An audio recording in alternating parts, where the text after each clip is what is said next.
업무적 실수를 얘기하기 시작하면 한국어도 없긴 한데 막 대표적으로 이게 진짜 다시 생각해도 약간 치가 떨린다 그때. 어째 한번 제안을 하고 싶었어요. 제가 뭐 큰 힘이 있진 않지만 그래도 변리사님이 등이 없고 제가 아주 강력하게 주장을 해보겠습니다. 그런 거 만들면 회장님도 좋아하실 거예요. 회장님, 제가 모든 변리사를 위해서 이런 제안을 하고 있다는 거 이해해 주시면 감사하겠습니다.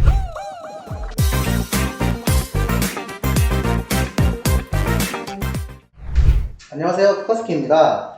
오늘은 정말 특별한 게스트를 모셔봤는데요. 썸네일과 인트로로 이미 알고 계시겠지만은 그래도 말씀을 안 드릴 수가 없습니다. 요즘 가장 핫한 변리사시죠. 변리사계의 가장 핫한 나는 솔로 12기의 광수님, 이희수 변리사님 모셨습니다. 안녕하세요. 안녕하십니까, 이희수 변리사입니다. 안녕하세요. 자기소개 한번 부탁드리겠습니다. 네, 안녕하세요. 저는 나는 솔로 12기 광수로 출연했었고 지금은 유튜브 조각 박선생에서 맹활약하고 있는 이희수 변리사라고 합니다. 반갑습니다. 네, 반갑습니다. 정말 꼭 한번 정말 뵙고 싶었어요. 아유, 그렇습니다. 제가 이제 회사에 제가 나는 솔로 워낙 광팬이어가지고 그 변리사님을 꼭 인터뷰하고 싶다고 정말 강력하게 요청했는데 혹시 이렇게 특허스키 처음 보니까 좀 어떠세요? 진짜 강아지 같다. 강아지처럼 귀엽고 너무 사랑스럽다. 그런 생각이 좀 들었습니다. 네. 아무래도 이제 뭐 요즘 워낙 왕성하게 활동을 하고 계시잖아요. 네. 좀 뭐 새로운 유튜브도 좀 하고 계신다고 들었어요. 혹시 어떤 유튜브실까요? 예. 컨텐츠 이름은 조각 박선생이라는 프로그램이고요. 네. 이제 연애를 잘 못하는 사람들끼리 나와서 연애에 관해서 토론을 하는 이런 컨셉입니다. 저도 조박박스는 정말 재밌게 보고 있는데요. 아무래도 이제 그런 유튜브 제가 출연하다 보니까 아무래도 좀 연반인이라고 좀 하죠. 네. 네, 그런 말이 좀 어울리시는 것 같아요. 좀 어떻게 좀 실감하실까요, 이 길을? 일단 이렇게 섭외해 주신 것만으로도 그거를 실감을 하고 있고요. 뭐 길거리 다니면서 자꾸 사진 찍자는 분들도 계시고 알아봐 주시는 분도 계시고 응원해 주시는 분들도 계셔서 관심 감사하게 생각하고 있습니다.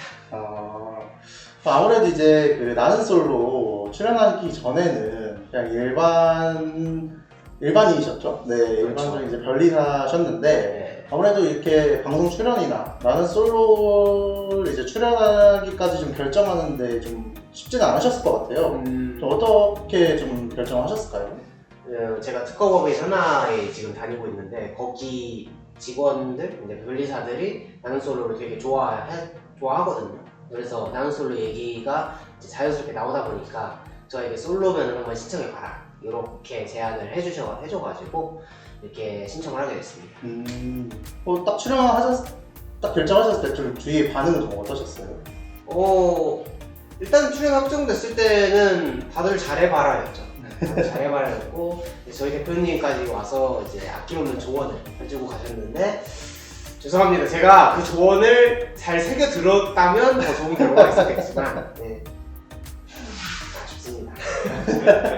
그래도 뭐 앞으로 이제 뭐 좋은 인연 찾아가실 것 같습니다. 요즘 운동도 하시는 것 같아요. 요즘 그 약간 화면에서 볼 때보다 훨씬 슬림하세요. 슬림합니다. 네, 제가 좀 더 슬림하시도록 좀 돋보이게 해드릴 면이 없잖아 있는 것 같은데.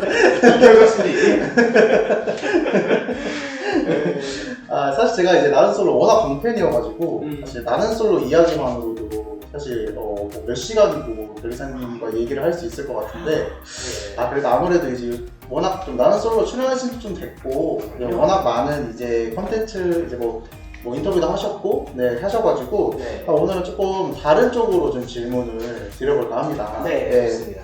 일단 이제 뭐 변리사가 이제 아무래도 이제 변리사시니까 이제 변리사가 된 이제 계기를 좀 듣고 싶어요. 변리사가 된 이제 제가 포항공대 수학과를 나왔는데 그 수학과 마지막 학기를 다니면서 어떤 일을 해야 될까 고민을 좀 많이 했었습니다. 근데 수학적으로 진로를 정하자니 제가 수학 실력이 그렇게 안 되는 것 같고 그렇다고 뭐 다른 진로를 정하기도 뭔가 어설프고 해서 약간 고민하고 있었던 차에 부모님께서 변리사가 이제 직업 유망이 좋다는데 한번 해봐라. 돈도 많이 번다더라. 이런 것들 하시면서 변리사 시험을 추천해 주셨습니다. 아, 그게 인문계. 네. 그럼 근데 일단은 변리사도 이제 뭐 특허를 다루실 수도 있고 상표를 다루실 수도 있고 약간 그 종류가 있는데 네. 상표를 선택을 하셨어요. 네. 혹시 그건 또 계기가 있을까요? 뭐 아까도 말했지만 수학과라서 기술 베이스가 전혀 없기도 했고, 그리고 제가 상표 공부를 할 때부터 약간 상표가 너무 재밌고 상표 변리사를 해야겠다 이런 것들이 있었거든요. 그래서 물론 합격하고 나서 특허 변리사를 지원을 했지만 특허를 다 떨어지고 상표를 제안 받아서 상표를 하게 된 것도 있습니다. 아, 변리사 이제 준비하셨을 때 약간 상상하셨던 변리사의 모습이 있으시잖아요. 그거랑 뭐 좀 맞으시나요? 일치하시나요? 이런 모습이?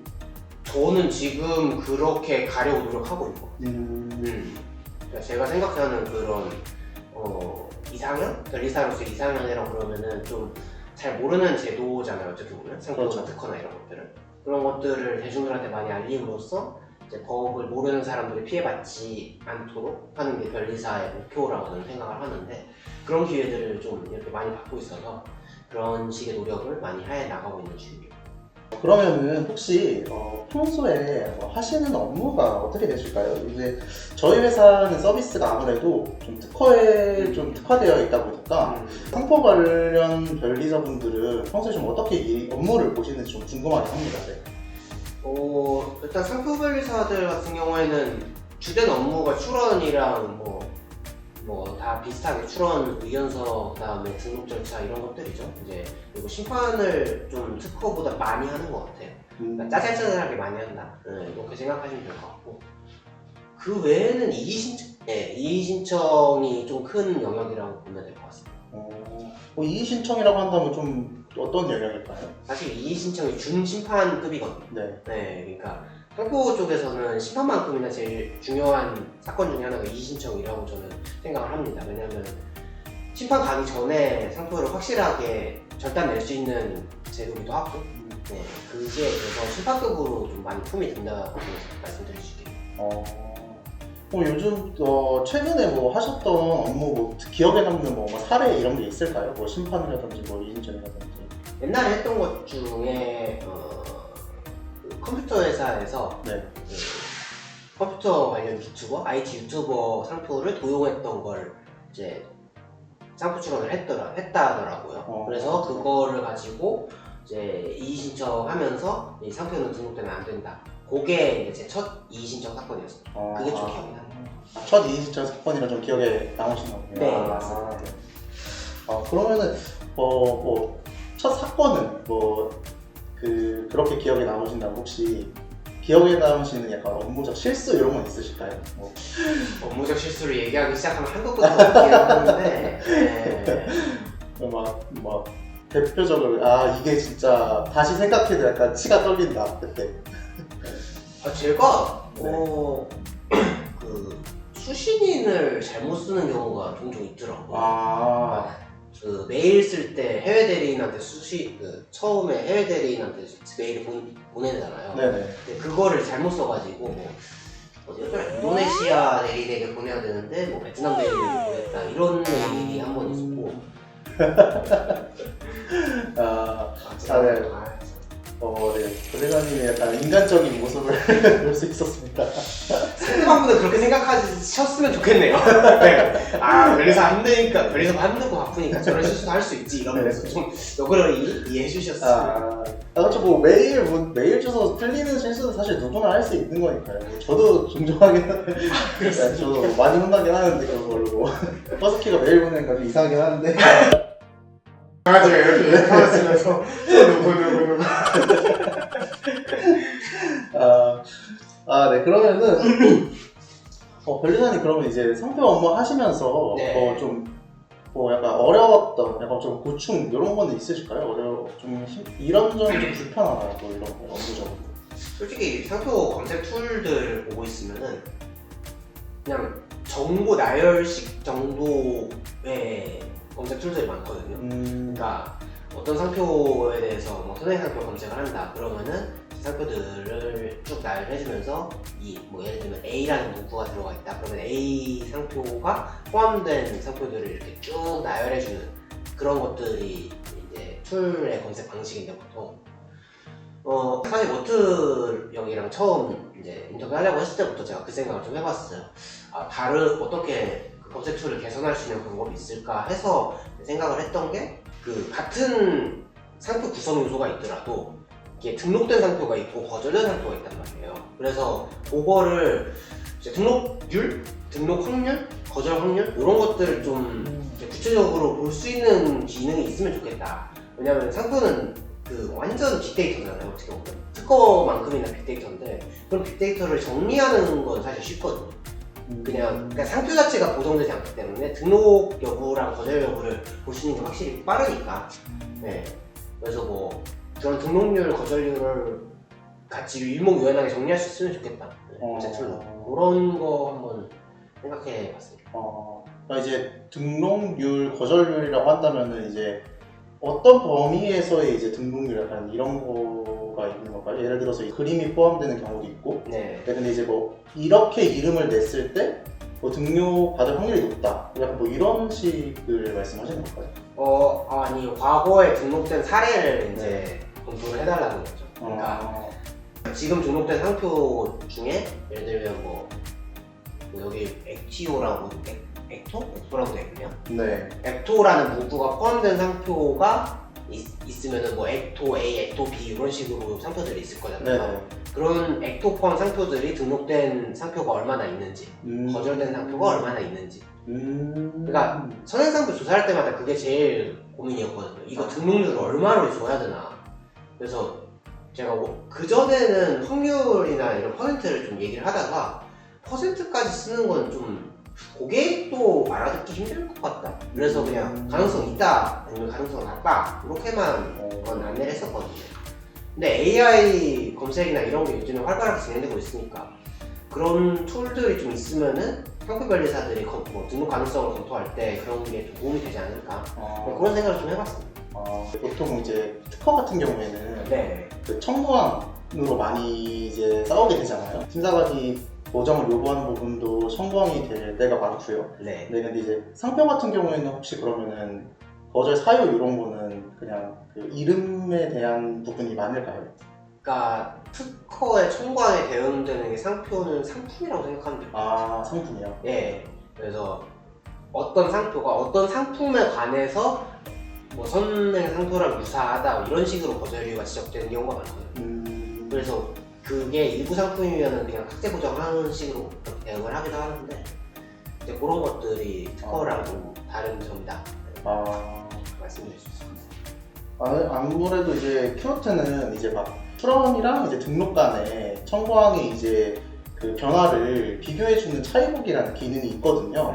그래서 이제 그 기능을 통해서 이제 이 특허가 이제 출원 때는 청구항이 이랬는데 뭐 등록 때는 청구항이 이렇게 변했으니까 이제 최초에 출원을 할 때 그 부분을 고려해서 출원을 하면은 좀 더 이제 대응하기 용이하다, 요렇게 좀 비교를 해볼 수 있는 차이보기라는 기능이 있는데 상표에도 혹시 말씀하신 대로 좀 이렇게 등록 그 특정한 이제 키워드를 넣었을 때 뭐 등록률을 알 수 있다든가 거절률을 알 수 있다 이런 거까지 함께 있으면 정말 좋을 것 같긴 합니다. 네, 그리고 그 또 하나 거절된 상표도 좀 거절 이유가 세부적으로 나오거든요. 이제 뭐 선호록 상표랑 유사하다든지 아니면 뭐 상품이 불명하다든지 아니면 그 식별력이 없다든지 그런 크게 보면 그렇게 세 개 카테고리가 있는데 거절 사유도 이제 분석을 할 수 있으면 좋겠다. 그걸 좀 정리해서 볼 수 있는 사이트가 아니면 검색 툴이 있으면 좋겠다. 키워트랑 이제 인터뷰하게 되면서 그런 생각들을 좀 해봤습니다. 거절 사유라고 한다면 이제 그 의견제출 통지서에 나와 있는 의견제출 통지서를 확인하시면은 보통 보이시잖아요. 그렇죠. 그거를 좀 정리해서 보이게 하면은 훨씬 업무하기 때 편하시다. 이런 말씀이실까요? 그러니까 한 건 한 건 의견 제출 통지서를 보는 거는 가능은 한데 그렇죠. 이게 검색 건수가 워낙에 많다 보면 거절 상표도 요만큼 생기고 그렇죠.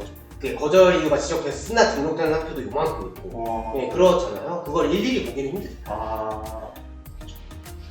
아무래도 확실히 업무를 업무를 직접 하시는 분을 제가 맡다 보니까 네. 약간 좀 전문적인 얘기를 할 수밖에 없네요.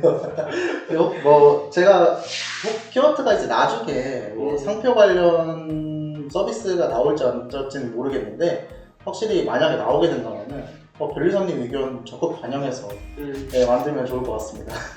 그런 서비스 키워트가 먼저 만들면 좋겠네요. 여러 변리사를 준비하는 분들에게 좀 뭐 해주고 싶은 말씀이나 이런 게 있을까요?